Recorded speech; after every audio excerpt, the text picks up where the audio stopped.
శిలావరణం. మన చుట్టూ ఉండే వాయువులో చూస్తే వాతావరణం. మన చుట్టూ యూనివర్సిటీగా ఉండే జంతువులు గురించి చెప్పేది జీవావరణం.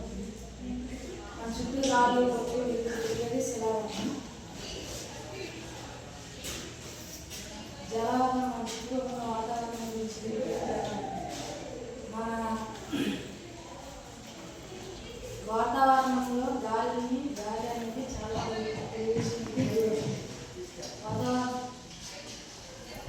వాతావరణంలో ట్రోపోస్ఫియర్, స్ట్రాటోస్ఫియర్, థర్మోస్ఫియర్, లీటోస్ఫియర్ అని నాలుగు భాగాలు ఉంటాయి.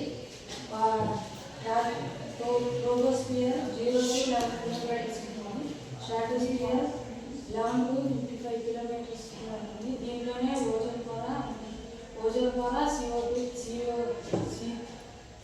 O3తో కలిసి ఉంటుంది. CO2 అనేది మధ్య రంధ్రాలు పడుతుంది. ఎందుకంటే మనం డైలీ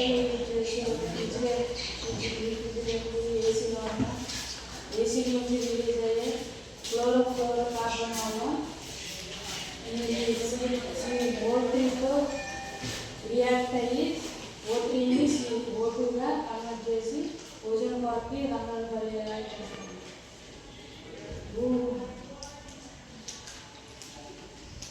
ఫ్యాక్టరీల నుంచి వచ్చే వాయువుల వల్ల గాలి కూడా చాలా వరకు పొల్యూషన్కి గురవుతుంది. ఎగ్జాంపుల్కి CO2 0.03% ఉంటే నా అందరికీ సేఫ్ ఉంటుంది. కానీ అది 0.03% దాని వాల్యూ పెరిగినప్పుడు అన్ని చెట్టుకి మన భూమి మీద జీవించడానికి హానికరంగా ఉంది.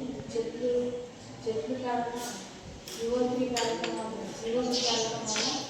చెట్లు మన చుట్టూ ఉన్న భూమి మీద వేడి పెరిగి చెట్లు వాతావరణం దెబ్బతింటుంది.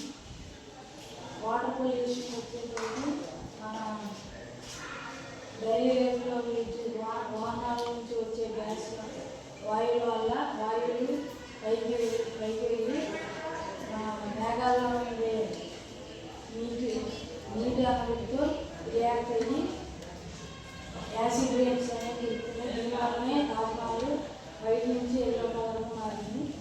ఆ యాసిడ్ రేన్స్ వాటర్లో కలిసి వాటర్లో జంతువులకి మరి వాటిని తీసుకున్న వాటికి చెట్లకు కూడా చాలా చెట్ల మీద పడటం వల్ల చెట్లు గ్రీన్ కలర్ నుంచి పసుపు కలర్లో మారి జన్మ చేసుకున్నాము.